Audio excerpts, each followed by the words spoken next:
Katanya padel itu cuma buat orang-orang cemen gitu. Selamat datang di channel kami, Avocado, The Clueless Channel.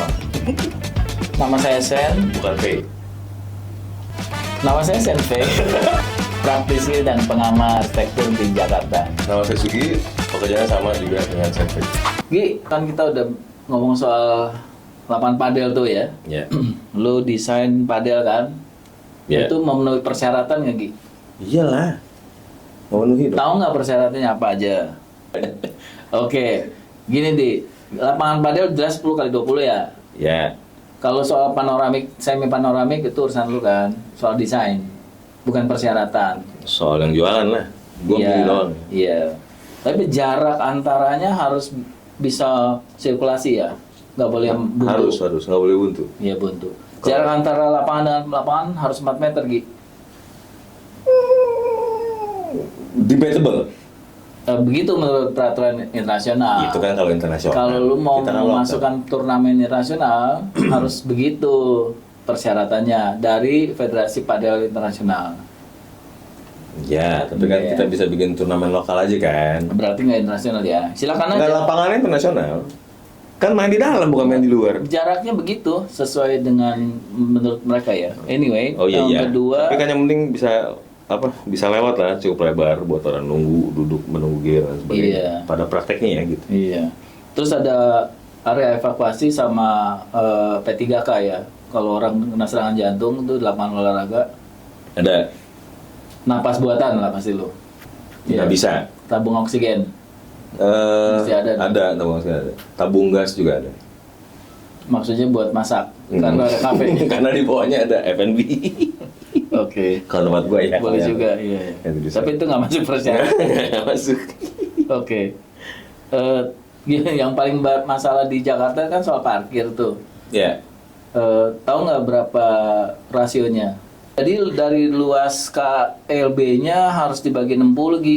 By the way, udah tahu ya peraturan terbaru bukan dibagi 100, dibagi 60. Ya. Oke. Itu tahu. Pembulatan ke atas. Itu baru tahu. Ya harus. Itu baru tahu. Kalau 60 tahu gua. Kalau belum ke atas gua baru tahu. Iya. Nggak boleh bulat yang di bawah gitu.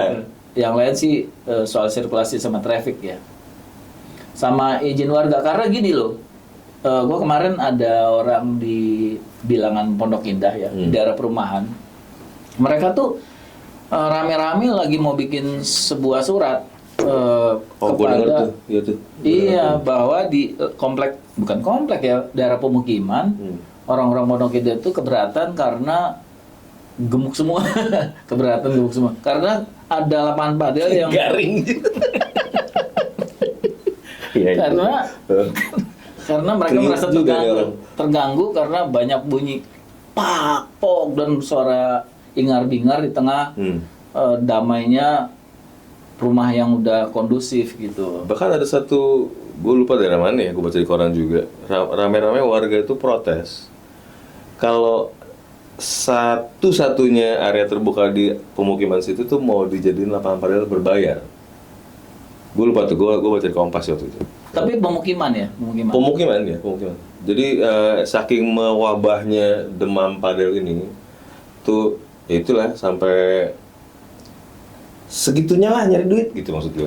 Jadi memang sekarang ini lagi tren banget dan yang gue bilang sebelumnya tren itu nggak akan hilang. Menurut perkiraan mereka itu ya sampai 5 tahun ke depan minimal masih. Tapi katanya di Swedia udah ada berapa ratus yang tutup di Eropa ya karena COVID-nya udah berhenti kan sejarahnya karena naik daun karena COVID. Ya. Orang nganggur, nggak ada kerjaan, lalu ada sosialisasi terbatas, social distancing ya terbatas sehingga lapangan padel waktu itu lagi naik daun di Eropa.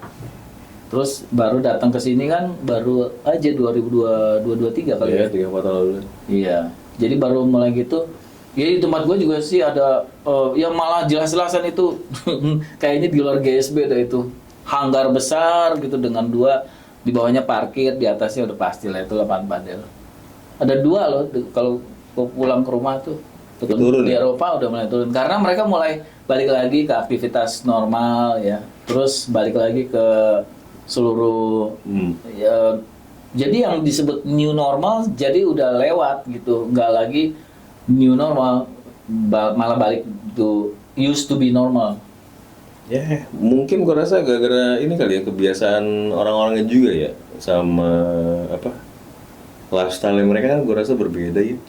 Sama mungkin jumlah manusia juga beda lah. Kita segini banyak dibandingkan mereka segitu sedikit.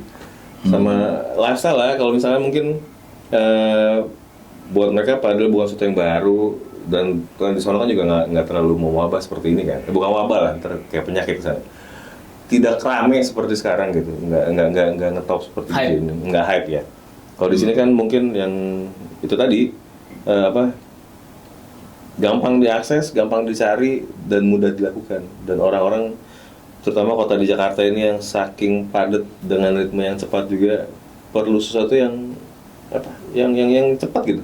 Karena apps kali ya, ada apps itu. Ya, terus mereka memang ada beberapa lapangan yang kita mesti book di awal ya dan sebagainya. Cuma kan nggak semuanya lah dan yang tidak seperti itu pun banyak gitu. Gitu. Tapi anyway, lu main nggak? Nggak dong. Soon. Tunggu jadi nih tempatnya baru gue baru main. Katanya padel itu cuman buat orang-orang cemen gitu. Yang jago mah tetap tenis lah.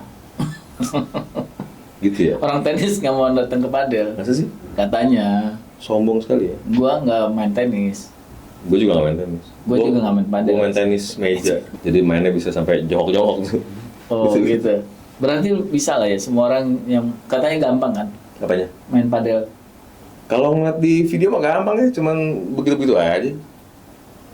Oh iya, asal masuk. Asal kena aja kan. Asal yang kena, penting. iya. Oh, Soalnya kan kayaknya semua juga gitu deh. Iya, Main bulu mau- tangkis mau nggak usah apa juga. susah-susah, yang penting asal kena.